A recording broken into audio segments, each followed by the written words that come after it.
an exciting bit, isn't it? That made your heart stop, didn't it? Right. Lovely, thank you so much. Now what?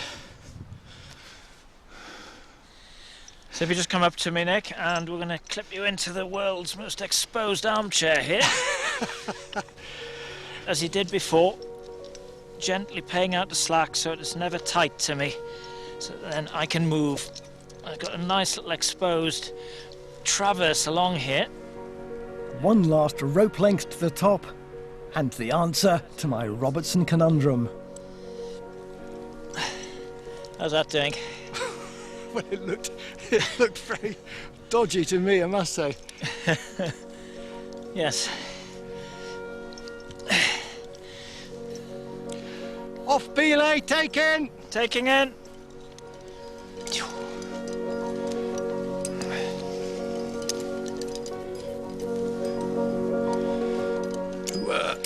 It's a slightly tricky bit.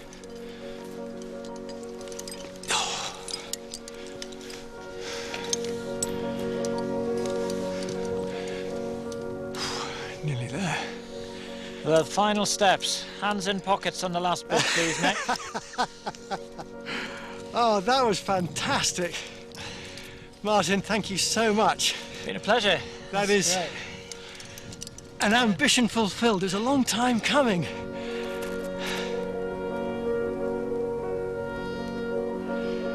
Seen God knows how many photographs of it, stood at the bottom of it, often wondered about it. Never quite had the nerve to come and do it. I finally got to the top, and what an amazing place this is.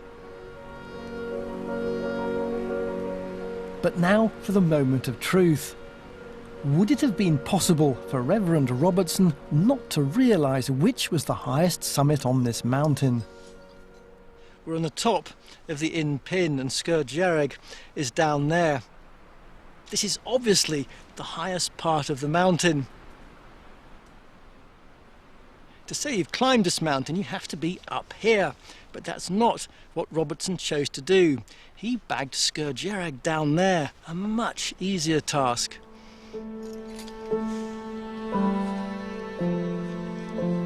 It's fairly certain the Reverend Robertson had not climbed the Inn Pin when he claimed to have finished the Munros. Here's what he wrote.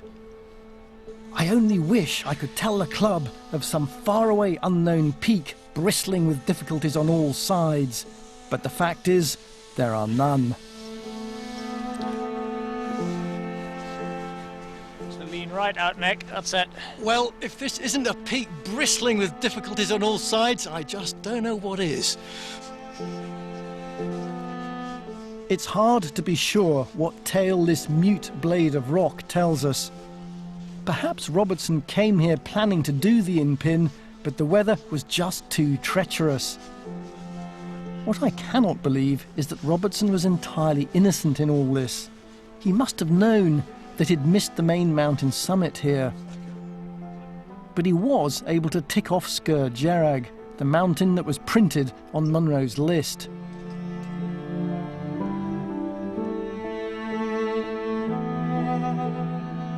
Reverend Robertson went down in history as the first person to complete all the Munros. On the 28th of September 1901, he climbed his final peak in Glencoe. What we know, though, is that although he ticked off everything on Munro's list, he hadn't climbed all the main mountain summits. The list had become more important than the mountains. Munro had devoted years to the task of cataloguing Scotland's mountains. He must have felt, in some sense, that the mountains on the list were his. But with Robertson laying claim to being first to complete the list, he'd been beaten to the finish. Munro was more a man of figures than letters. Whatever he felt about Robertson being first to reach the end of his list, he kept it to himself.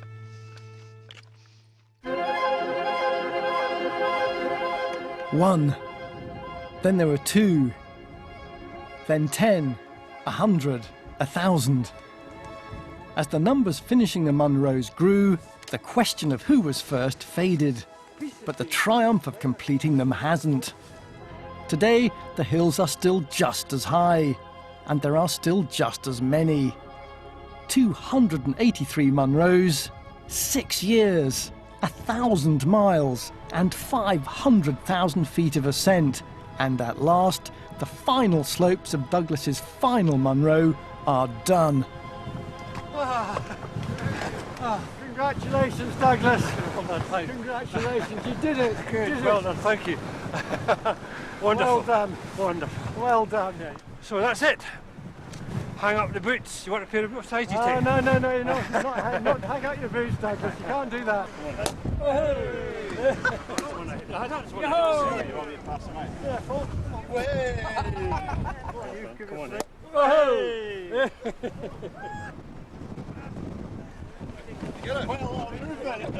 Cheers.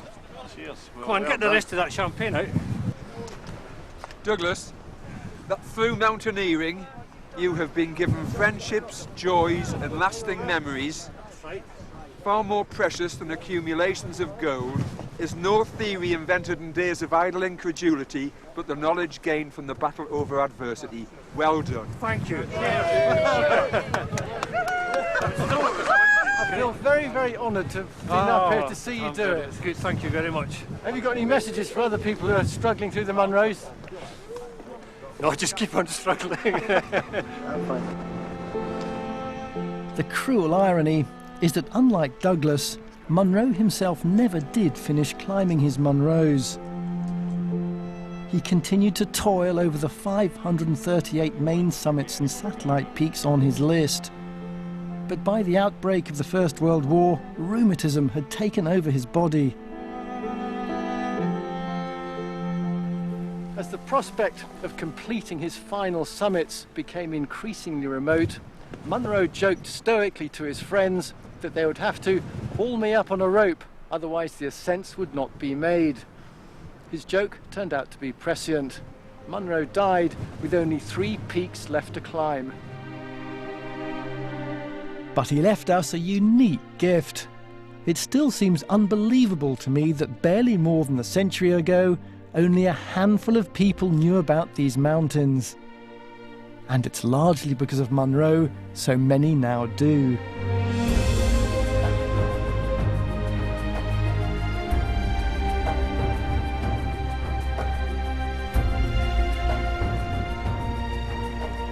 Sir Hugh Munro brought a sense of order to the extraordinary chaos of these mountains.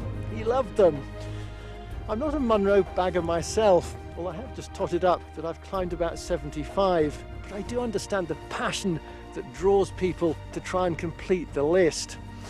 Munro, Robertson, the thousands of people who have followed in their boot prints, people like myself, ultimately we're all drawn here by the same thing, the desire to explore these magical mountains.